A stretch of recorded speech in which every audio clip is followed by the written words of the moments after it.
वो साल था 2009 और जगह थी पाकिस्तान। लाहौर में चल रहे उस टेस्ट मैच का तीसरा दिन कभी शुरू ही नहीं हो पाया, क्योंकि उस सुबह श्रीलंका की टीम मैदान तक पहुंच ही नहीं पाई। उस एक सुबह में 8 लोग मारे गए थे, 7 घायल हुए थे, और आज 17 साल बीत जाने के बाद भी किसी एक को सजा नहीं हुई है। लेकिन ये कहानी आप जानते हैं। जो आप नहीं जानते वो ये कि क्या आप जानते हैं कि उस बस में श्रीलंका के नहीं बल्कि इंडिया के खिलाड़ियों को होना चाहिए था।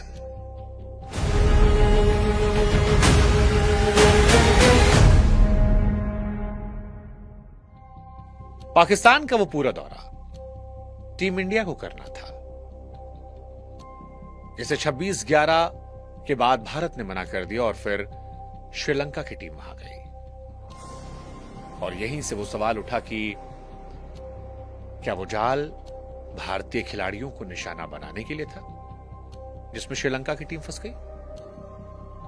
और अगर यह सच है तो फिर भारत अगर वो दौरा रद्द ना करता तो क्या जिस बस में श्रीलंका के खिलाड़ी थे उस बस में सचिन, सहवाग, युवराज, जहीर, धोनी बैठे होते? उनकी जान खतरे में होती? क्योंकि उस दिन बस स्टेडियम नहीं पहुंच पाई थी, 500 मीटर की दूरी पर थी।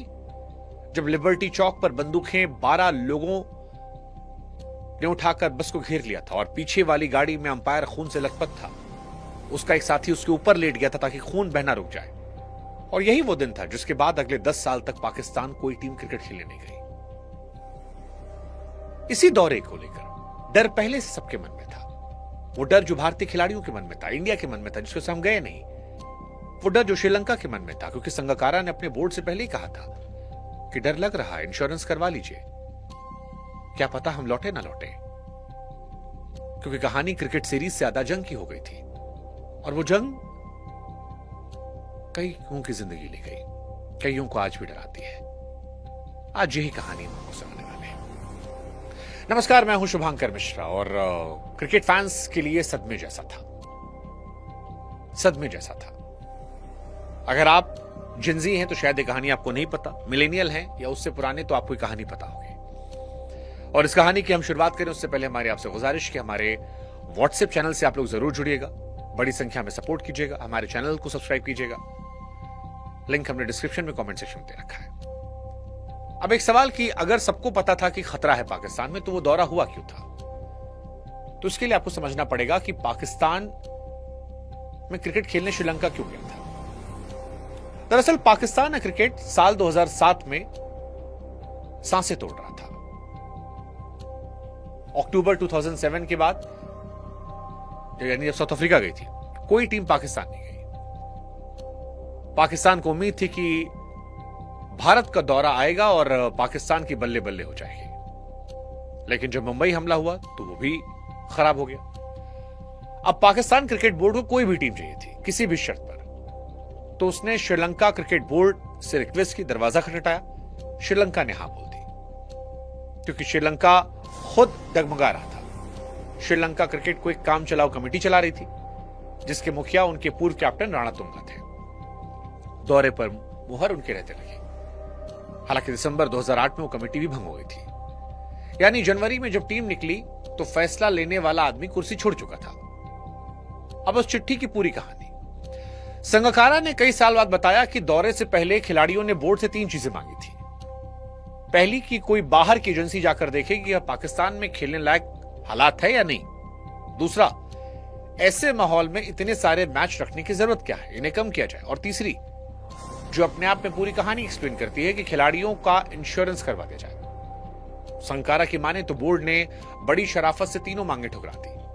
जवाब आया कि जांच हो गई है, हालात ठीक है और इंश्योरेंस खिलाड़ी अपने पैसे से खुद करवा लें।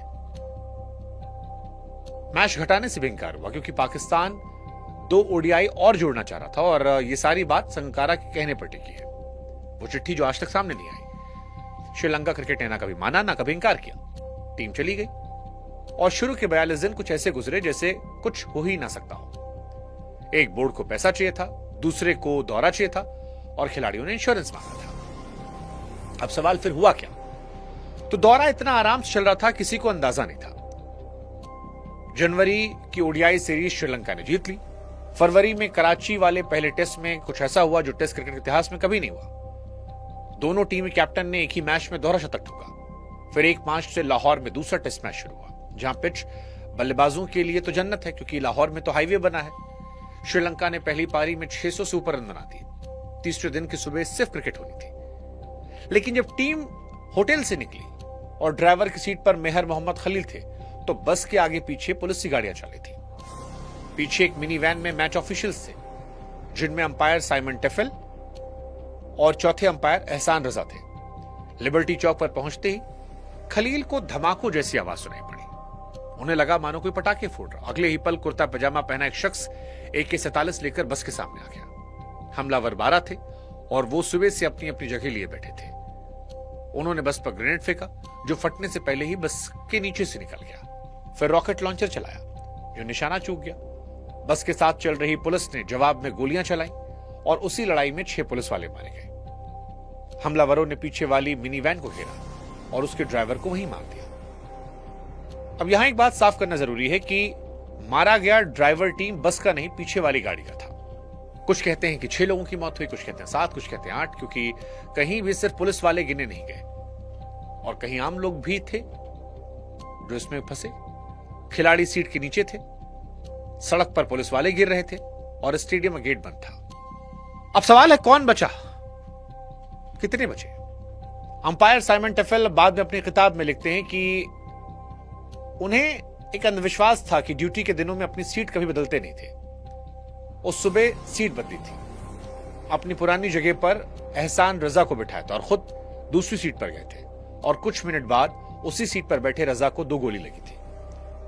बस के अंदर भी एक खेल था। कप्तान महिला जयवर्धने ने बाहर देखने के लिए गर्दन घुमाई और उसी पल उनके पास से एक गोली निकली जो बगल की सीट पर धंस गई। समरवीरा क्रिकेटर, उनकी जांग में गोली लगी। परन विताना सीने से खून बहाते हुए गिर पड़े, जिन्हें देखकर कुछ पल के लिए टीम को लगा कि वो जा चुके हैं। उस बस को वहां से निकाला 2 आदमियों ने। खलील ने बस रोकी नहीं और गोलियों के बीच रफ्तार तेज कर दी। असिस्टेंट कोच पॉल बाद में कहते हैं कि तिलक रत्न दिलशान सिर उठाकर खड़े हुए और खलील को बताते हुए कहां मुड़ना है। स्टेडियम गेट इतना तंग था कि रोज बस अंदर घुसाने में 3-4 बार आगे पीछे करना पड़ता था। उस दिन खलील ने वही बस एक बार में अंदर उठा दी। शाम होते होते पूरी टीम कोलंबो के रास्ते में थी। पर सबसे भारी लड़ाई पीछे वाली गाड़ी में थी। एहसान रजा की दोनों गोलियां फेफड़े और जिगर के आर पार निकल गई थी। मैच रेफरी क्रिस ब्रॉड उनके ऊपर लेट गए थे ताकि खून का बहाव रुका रहे। रजा ने बाद में बताया कि उस वक्त उनके दिमाग में सिर्फ अपनी 3 बेटियां थी। जान बच गई, लेकिन 3 दिन कोमा में रहे। शरीर पर 88 टाके लगे और दोबारा खड़े होने में, चलने में कई महीने लग गए। अब वो हिस्सा जो सबसे कम बताया था। नवंबर 2009 में हमले के सिर्फ 6 महीने बाद रजा वापस मैदान पर अंपायरिंग करने खड़े हुए। 2022 में उसी लाहौर टेस्ट में जहां वो मरते मरते बचे थे। 2023 में उन्होंने एशेज में अंपायरिंग की। 2 गोलियां उनके आर पार गई थी। 3 दिन वो कोमा में थे, पर दिलेरी की वो मैदान पर लौटे। लेकिन सवाल की जिम्मेदार कौन लौटा? क्योंकि लाहौर में श्रीलंका टीम पर जो हमला हुआ था, उसके बाद पंजाब सरकार ने जांच बिठाई थी। उसकी रिपोर्ट में जो सुनकर निकला वो हैरान करने वाला है। जिस रास्ते से टीम के रोज बस गुजरती थी, वहां पर एक भी जांच नहीं हुई थी। उस रास्ते की किसी भी छत पर पुलिस वाला नहीं था। रोज एक ही वक्त, एक ही सड़क से बस निकलती थी और किसी ने उस सड़क को खतरे की नजर से नहीं देखा। हालांकि पाकिस्तान के सुरक्षा अधिकारियों का कहना है कि मेहमान टीम को सुरक्षा दी गई थी, जैसे किसी राष्ट्रपति या प्रधानमंत्री को मिलती है, और दौरे से पहले लिखकर भरोसा दिया गया था। एक बात पाकिस्तान के हक में भी जाती है। ये गोलियां चली तो बस के साथ चल रहे पुलिस वाले भागे नहीं, वो लड़े और 6 उनके शहीद हुए। लापरवाही ऊपर बैठे लोगों की थी, सड़क पर खड़े सिपाहियों की नहीं। उनमें से 6 में से किसी का भी नाम आज किसी को याद नहीं है। जबकि सच ये है कि उनकी वजह से पाकिस्तान की इज्जत बच पाई, जो थोड़ी बहुत भी बची। इस हमले की जिम्मेदारी लश्कर झांगवी और तालिबान जुड़े गुटों ने ली। हालांकि आरोप ही रहा, अदालत में साबित नहीं हुआ। 2016 में लाहौर के एक पुलिस एनकाउंटर में मारे गए कुछ लोगों को इस हमले से जोड़ा गया। बाद में अदालत ने कुछ लोगों पर आरोप तय किए, जिन्होंने खुद को बेकसूर बताया, और मामला बरसों तक बंद रहा। नतीजा आज तक आया नहीं। श्रीलंका में भी किसी की जवाबदेही तय नहीं हुई। संकारा लगातार पूछते रहे क्यों भेजा गया, किसने भेजा गया, कोई ऐसा जवाब नहीं आया। 17 साल बाद भी आज ये जवाब सुलझा नहीं है।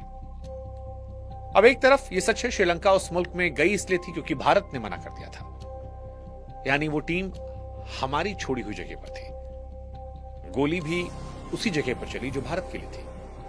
तो असली सवाल यही कि कितना डरावना था, और सवाल यह भी कि वो बस उस सड़क पर रोज एक वक्त बिना तैयारी क्यों जा रही थी। उसका जवाब उस चिट्ठी से पहले लिखा था, संकारा के फाइल में जो दबा दी गई। हालांकि कीमत भी पाकिस्तान को चुकानी पड़ी। 10 साल तक कोई टीम पाकिस्तान गई नहीं, पाकिस्तान क्रिकेट गर्दिश में गया।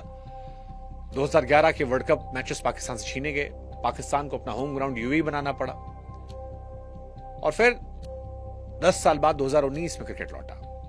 अभी भी देखिए 2025 में चैंपियंस ट्रॉफी हुई, फिर भी इंडियन टीम नहीं गई। पाकिस्तान भरोसा नहीं हुआ। हालांकि 2017 में जब श्रीलंका की टीम लाहौर लौटी थी तो उस टीम के मैनेजर असंका गुरुसिन्हा थे और बैटिंग कोच हसन तिलकरत्ने, और ये दोनों 2009 में उसी काफिले में बैठे थे।